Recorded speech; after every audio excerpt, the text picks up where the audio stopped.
Hai Positive People, kita kembali melanjutkan seri pengajaran kita dalam Matius pasal 12. Kemarin kita belajar tujuan dari hari Sabat. Kita masih dalam topik Sabat dalam Matius pasal 12 ayat 9 sampai 13. Setelah pergi dari sana, Yesus masuk ke rumah ibadat mereka. Di situ ada seorang yang mati sebelah tangannya. Mereka bertanya kepadanya, bolehkah menyembuhkan orang pada hari Sabat? Maksud mereka ialah supaya dapat mempersalahkan dia. Tetapi Yesus berkata kepada mereka, jika seorang dari antara kamu mempunyai seekor domba dan domba itu terjatuh ke dalam lubang pada hari Sabat, tidakkah ia akan menangkapnya dan mengeluarkannya? Bukankah manusia jauh lebih berharga daripada domba? Karena itu boleh berbuat baik pada hari Sabat. Lalu kata Yesus kepada orang itu, ulurkanlah tanganmu. Dan ia mengulurkannya, maka pulihlah tangannya itu dan menjadi sehat seperti tangannya yang lain. Saat Yesus masuk ke sinagoga atau rumah ibadat Yahudi pada hari Sabat, di situ ada seorang yang mati atau lumpuh sebelah tangannya, sehingga ia sama sekali tidak dapat mencari penghidupan melalui bekerja dengan kedua tangannya. Sehingga hidupnya hanya cuma mengandalkan belas kasihan dari tangan orang lain. Sebenarnya orang yang lumpuh sebelah tangannya ini sedang ikut dalam ibadah dan tidak meminta permohonan sesuatu kepada Yesus. Lalu pertanyaan yang penuh kebencian yang dilanjutkan oleh orang-orang Farisi kepada Yesus Kristus setelah mereka melihat orang malang itu.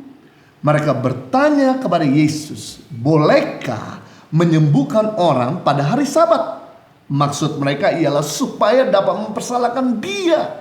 Tetapi Yesus berkata kepada mereka, jika seorang dari antara kamu punya seekor domba dan domba itu terjatuh ke dalam lubang pada hari Sabat, tidakkah kamu akan menangkapnya dan mengeluarkannya? Bukankah, kata Yesus, manusia jauh lebih berharga daripada domba?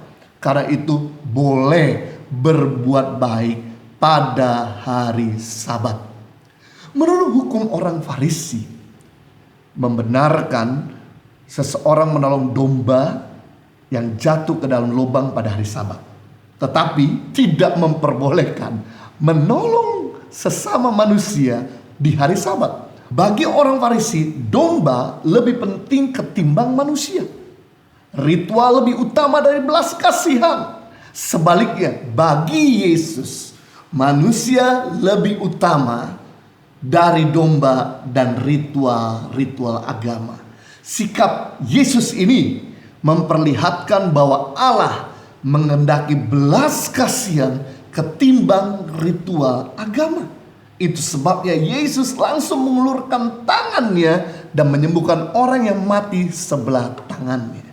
Hari Sabat bagi Tuhan Yesus bukan berarti hidup suci untuk Tuhan lalu melupakan sesama. Betapa egoisnya kita hanya cuma mau enjoy menikmati Tuhan, tapi kita gak pernah memikirkan kebutuhan orang lain. Mengerti dan pahami Sabat itu artinya memberkati Tuhan dan juga menolong sesama. Arti daripada penyembahan yang sebenarnya, yang sejati, yaitu mengangkat tangan untuk Tuhan dan menurun tangan membantu sesama yang membutuhkan. Jadi hari Sabat sejati yaitu setelah berdoa menolong orang sakit dan mendoakannya. Hari Sabat sejati yaitu setelah beribadah bisa menghibur orang miskin dan memberkatinya.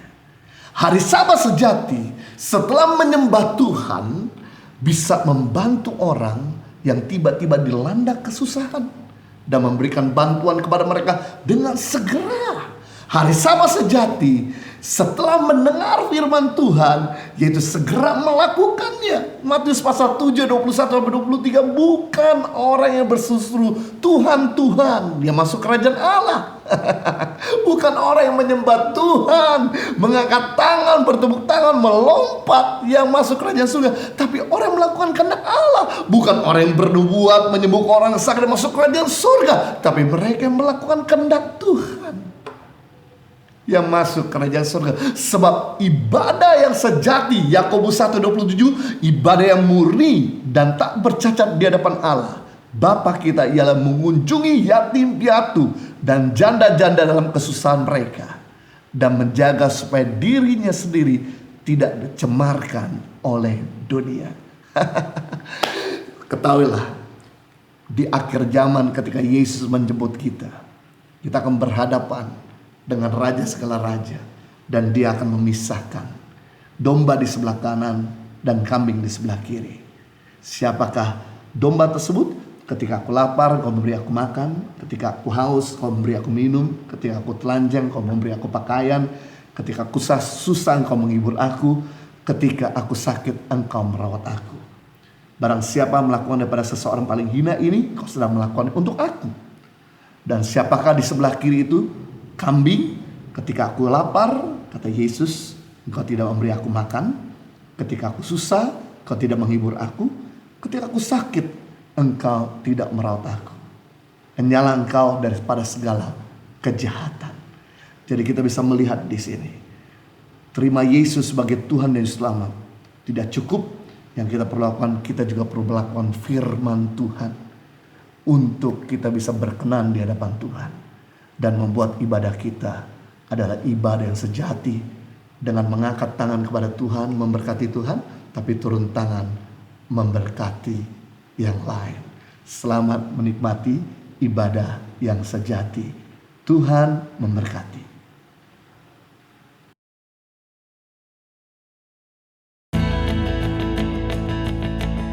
Bayangkan, Indonesia ini cuma punya 33 provinsi. Kalau kita punya 33 gubernur saja yang mencintai daerahnya, mencintai rakyat, berintegritas dan takut akan Tuhan, maju nggak daerahnya?